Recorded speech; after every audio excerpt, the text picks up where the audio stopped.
সম্মানিত দর্শক, আসসালামু আলাইকুম। আশা করি সবাই ভালো আছেন। আর আপনাদের সবার ভালো থাকার প্রত্যাশা নিয়ে আমার আজকের এই নতুন ভিডিও। আমার আজকের এই নতুন ভিডিও হলো ফ্রিল্যান্সিং নিয়ে। ফ্রিল্যান্সিং হলো ইন্টারনেট ভিত্তিক কিছু কাজ। মূলত ইন্টারনেট ভিত্তিক এই কাজগুলো হয়ে থাকে।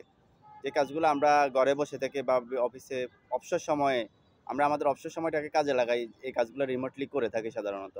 ফ্রিল্যান্সিংয়ের মধ্যে graphics design, web design, app development, SEO করা, এই জিনিসগুলো হলো অন্যতম।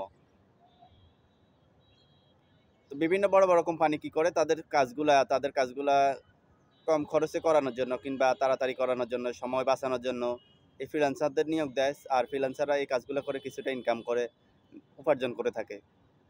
তো এই ফ্রিল্যান্সিংয়ের গুরুত্বটা অনেক। এই ফ্রিল্যান্সিং করে কিন্তু অনেক রেমিটেন্স আসে।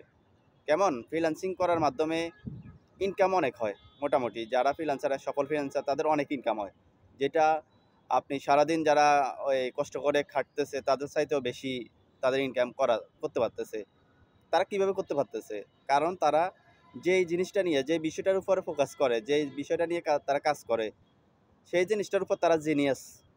জিনিয়াস মানে হলো ওই যে জিনিসটার উপরে তারা কাজ করে, সব ফ্রিল্যান্সার কি করে একটা নির্দিষ্ট বিষয় নিয়ে কাজ করে। আর ওই বিষয়টার খুঁটিনাটি সহ যাবতীয় সব কিছু তার আয়ত্তের মধ্যে থাকে। অর্থাৎ সে সব কিছুই সমাধান করতে পারে। একটা যখন সমস্যায় পড়ে, একটা ডিজাইন যখন করতে যায়, এই ডিজাইন ক্লায়েন্ট বা বায়ার যেমন চায় ঠিক ওভাবেই এটারে রেডি করে দিতে পারে। আর এটা পারে কারণ তারা ওই বিষয়টার উপর ভালোভাবে ফোকাস করছে, ওই বিষয়টা ভালোভাবে শিখে নিছে। আর যদি আপনারা সফলভাবে ফ্রিল্যান্সার হইতে চান তাহলে একটা নির্দিষ্ট বিষয় সিলেক্ট করবেন। আগে মার্কেট রিসার্চ করবেন। বিভিন্ন এই মার্কেট প্লেস আছে অনলাইনের, ফাইবার, তারপরে বিভিন্ন ধরনের মার্কেট প্লেস আছে। এই মার্কেট প্লেসগুলোতে আগে রিসার্চ করবেন কোন জিনিসটার বেশি চাহিদা আছে, কোন জিনিসটার শিখলে আপনার বেশি লাভ হবে, সেই জিনিসটা আগে যাচাই করবেন ভালো করে। সময় নিয়ে, খুব বেশি তাড়াহুড়া না করে যথেষ্ট পরিমাণ সময় নিয়ে আপনি এই জিনিসগুলো যাচাই করবেন। তাতে করে কি হবে?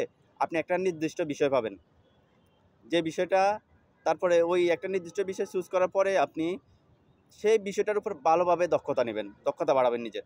সেই বিষয়টা ভালোভাবে শিখবেন, সেই বিষয়টার খুঁটিনাটি যাবতীয় সব কিছু আপনি শিখে নেবেন। যাবতীয় সব সমস্যার যাতে সমাধান করতে পারেন, সেজন্য ওই জিনিসটার উপর ভালোভাবে ফোকাস করে ওই জিনিসটাই শুধুমাত্র মনোযোগ দিয়ে, সমস্ত মনোযোগ দিয়ে ওই বিষয়টা শিখতে হবে। আর ওই বিষয়টা যখন শিখে হবে আপনার পরিপূর্ণভাবে, তারপরে আপনি আসবেন মার্কেট প্লেসে আপনার কাজের অফার করার জন্য। শুরুতেই আমরা একটা ভুল করি যে আমরা কিছু না শিখে আগে ফাইবার বা বিভিন্ন মার্কেট প্লেসে একটা কি করি, অ্যাকাউন্ট করে ফেলি। অ্যাকাউন্ট করে পরে আমরা হায় হুতাশ করি যে আমি তো কাজ পাচ্ছি না, আমি তো কিছু পারতেছি না, আমি সফল হব না, আমি পারবো না। এই জিনিসগুলোর জন্য আসলে ঠিক না। আপনি আগে একটা নির্দিষ্ট বিষয়ের উপর আপনার দক্ষতা বাড়াতে হবে। পরিপূর্ণ যখন দক্ষতা আসবে, পরিপূর্ণভাবে যখন মনে হবে যে আপনি এটা এখন পারবেন, তারপর আপনি একটা অ্যাকাউন্ট করবেন। অ্যাকাউন্ট করে তারপরে আপনি আপনার কাজের অফার করবেন।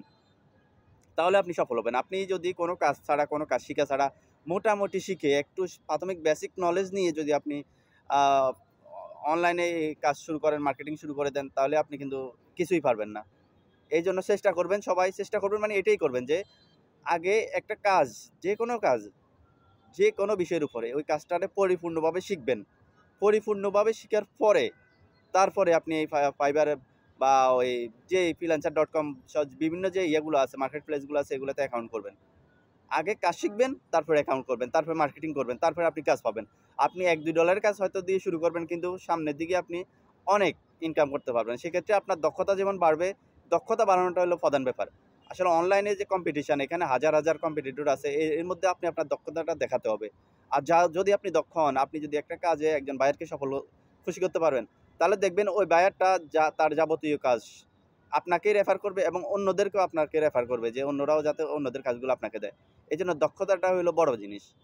আপনি দক্ষ হলে আপনার কাজের অভাব হবে না ইনশাল্লাহ।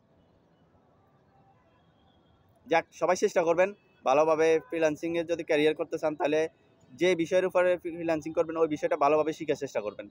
তারপরে আপনি সফল হবেন ইনশাল্লাহ, নিরাশ হবেন না।